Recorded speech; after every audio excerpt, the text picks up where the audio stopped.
Welcome to This Is the Not Your Average Podcast. Mm-hmm. Did I say it right? You said welcome to, but Yeah, okay. yesterday when This I said is. yeah. Got it. All right, ready? Yeah. This is the Not Your Average Couples Podcast. I'm your host, Ray. And it's your boy, Eves.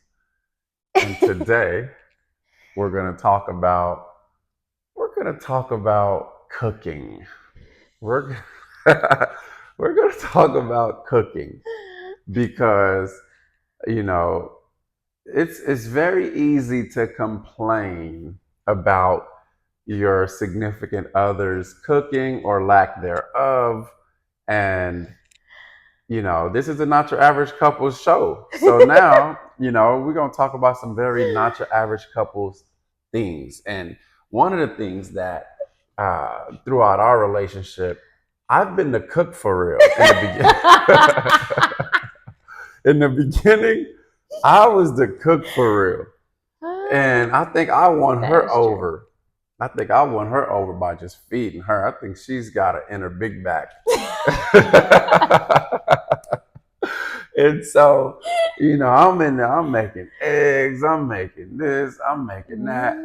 Even when we went to college, all these places together, I'm, hood meals, chopping up the hot dogs, putting it in the ramen, chopping up the ham, putting it in the ramen. You had your little microwave. I was always making her something. Something. In that aspect, you know how people say, "Oh, way to a man's heart is through his stomach." Mm-hmm. It was flipped. It was flipped. It was definitely flipped. And I should have shared the wealth a little bit and let you do it, because we got to marriage, and now you the stay-at-home mom. Mm-hmm. Now I'm gone, I'm working, I don't have time to cook as much. So then I turn it over to you. Okay, so let me give y'all some background. I never used to cook. I didn't start being interested in cooking until I was 17 years old. Jeez Louise. I didn't have to. So I used to eat everybody else's food, but I didn't cook. It was, yeah. But so I knew how to make a couple of things. That's a pretty girl problems right there. A couple of things. At its finest. But I played sports, so I used to, I had an inner big bag. Because we used to go to places like Golden Corral, and I'd have 2 plates, and they'd both be gone. But so I didn't have to start cooking until I was a teenager, an older teenager. And so I had like a couple staples, but I did not know how to make like wife food. Wife food, yeah. And so, and then I'd be rushing at that. So sometimes, bless your heart, stuff would not be cooked all the way. I knew I couldn't cook rice. I knew that for a fact. So rice be all hard. So he bought me a rice cooker. You dang skippy. Which was, I laughed about it because I knew I couldn't cook rice. I'm not gonna lie. Like, I don't want to eat my rice. But when he bought me that, I was good. I could at least get some rice done. How long did it take for me to even buy that rice cooker? Was it ASAP? It was long. Was it ASAP? Yeah, I think it was. When I started cooking rice, I ended up with a rice cooker shortly after that. Yeah, because I knew I wouldn't. I told you I couldn't cook rice. Yeah. Yeah. I wouldn't even eat my rice. Man. Yeah. You tried though. I tried. But I knew. But this is why we're having this conversation. Yeah, it's comical, this, and this. But fellas, if you want them to get better, if you want her to get better, you're gonna have to suck it up, and you're gonna have to eat and encourage what's being made, and not be shy or not be you know, overly whatever to not want to say like, hey, this is lacking this, or this is lacking that. You know, she'd make something and I'll taste it, thing ain't got no flavor. Nothing. I got my Goya, I got my this, I got my salt, pepper, and I'm going in. I'm going in. Give me the hot sauce. I'm not even a hot sauce guy for real. Give me the hot sauce.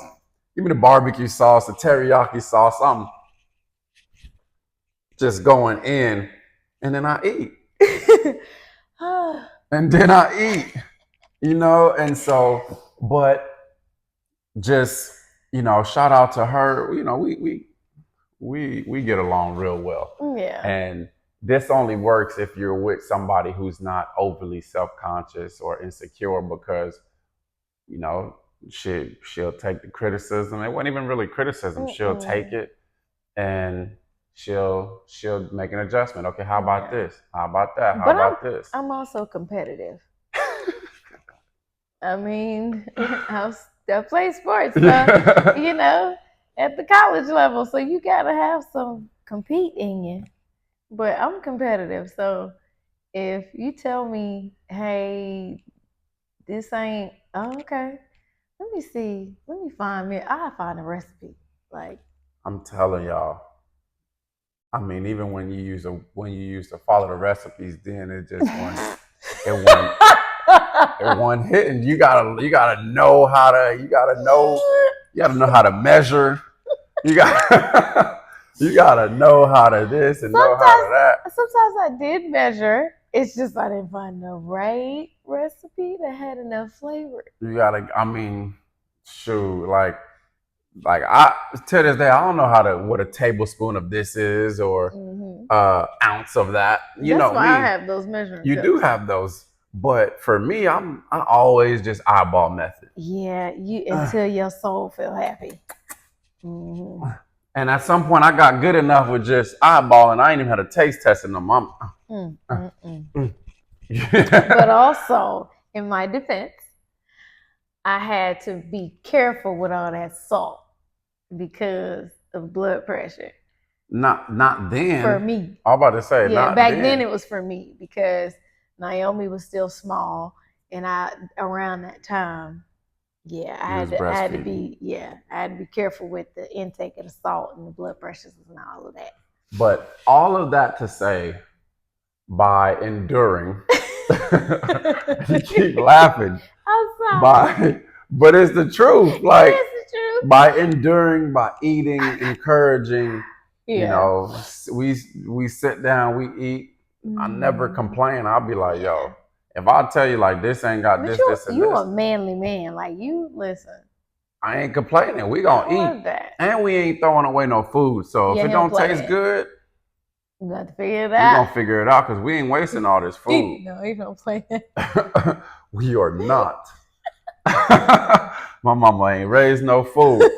So, but over time though, and this is the good part. Over time, let's talk about this chicken pot meal you made. You made maybe a month ago. Yeah. So we on a diet. We've been killing our diet. High five. We've been killing our diet. Yeah. When we moved back to Florida, I peaked at 247. Yeah. I'm 6'4". That's because I learned how to cook, and he was gaining that weight. I was gaining that weight, and it was just like, but hold on. So I'm 247, and working my way back down. Health reasons. That's another podcast. Working my way back down. I'm making great progress. You know, I'm staying away from carbs. I'm doing this, doing that. She made this chicken pot meal in a crock pot. Smelled good for 32 hours.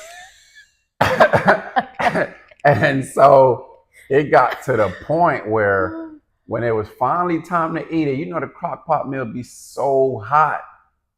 It's like the movie Life with Raves eating that pie. And I was just going in. Oh my goodness. I think everybody else had a little bit, and I probably ate 85% of that meal. Yes, you did. And I put on at least 8 pounds. Like I put on, and so I told her like, "Yo, you can't be now. You know how to cook. You can't be cooking stuff that's gonna make me put the weight back on." And so that's my 360 moment, just from the beginning to now. And we got there because just by continuing to encourage, eating what she makes and not wasting the food, and we're not really huge on leftovers, but we revamp, we make it do what it do, and now my baby can cook. So that's my version. Do you have a different version? It was a long time. No, you was right, because I listen. That wasn't my strong suit. I'm not gonna say a lie. Yeah, tell the truth, shame the devil. I mean, your last Thanksgiving meal. Oh, it was good. Oh my God! I can't wait for Thanksgiving this time around. Oh my God! She cooked so good, and it was so much food, and it's 4 of us. Our kids eat like little birds. Yeah. We gave away most of that food on purpose. Yeah. And I mean, we regretted it a little bit because we ain't save ourselves much of anything, but that was the point. Because you cooked, I mean, I'm always requesting baked mac and cheese. We don't eat pork no more, but that baked beans with the bacon in it. Even now we got the beef bacon. We got the beef bacon. Yo, if y'all ain't heard of beef bacon, if you don't do pork, but you're a bacon, beef bacon is the way to go. But yeah. So now it's like when she goes in, I'm not eating out. You know how somebody in my situation, I could easily see them eat out and come home and pretend to be full and throw their food in trash. You know what I'm saying? Like, I never did that. Like, again, we ain't wasting no food. But like, oh, you cooking? All right, I ain't gonna eat out. Whereas back then, I'm gonna eat out if I'm like, you ain't cook, I'm bringing home food. Like, I'm bringing it. Yeah, you would bring home dinner. Yeah. A lot.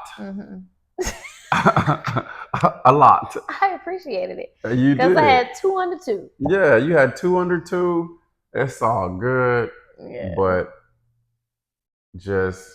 I'm just proud of you. Aw, thanks. I'm proud of the way you cook now, girl. We might have another 34, 35 more years. And you know what I'm saying? But around that time, we'll see how much your cooking skills improve. Yeah. Because I can pass some things down to Naya and Braden. Yeah. So just fellas, encourage your woman. Encourage, even if you don't like it, eat what she makes. Make suggestions. Cook together. That's one of the things that we don't do it as often as we could or would like to, but we do it. And at first, I was leading the way. But now I'm like, can you help me? Can you help me? Yeah. This is what I want. This is what I got in mind. And then you go in now. Yeah. Girl, you so good. And then she goes in. I'll be like, get some cilantro, this, and this. And she goes in now. So if this is if that's y'all relationship and your wife can't cook, give her some time. It's not over. What? Give her some time. Talk to him. What advice you got for the ladies that's struggling to cook? They heard enough from me. I would say just keep find those recipes, but if y'all like different types of flavors, start experimenting and adding those things to it. Add more seasoning than what you think you should if you can't cook. That's what I started doing, is adding more than what I think. And then... Because it ain't about what you think. Yeah, because clearly my judgment was off. But just finding really good recipes. Now they have a lot of soul food type recipes. And I took that turkey. I took that from a soul food recipe, the brine, and letting it sit and soak for 24 hours. But yeah. So recipes I always encourage, and then cooking became therapeutic because that was a way for me. That was a love language for me. That's what it became for me. So that's how you got so good at it so It fast. became a love language. I don't know if it was fast, but it felt fast. Yeah. It became therapeutic. I was creating something, and it was to be able to feed my family, like to see y'all be happy, or like it made y'all, it gave y'all a good feeling, and I was like that. It just became a love language for me. So yeah. So that's our topic for today. If you guys have a similar experience, or if you're in that trenches right now, if you're in them trenches right now, tap in with us. We'd be happy to give you some more tailored advice, things like that. Yeah, like even suggesting a recipe, like, hey, can you try chicken pot pie, or try chicken pot pie in the crock pot? Like, how did you? Salmon. That was sorcery. That was so good. I couldn't understand why it was that good. Yeah, and it was so simple, and it saves you time. I just got to keep you from opening the crock pot. Guilty. Before it's done.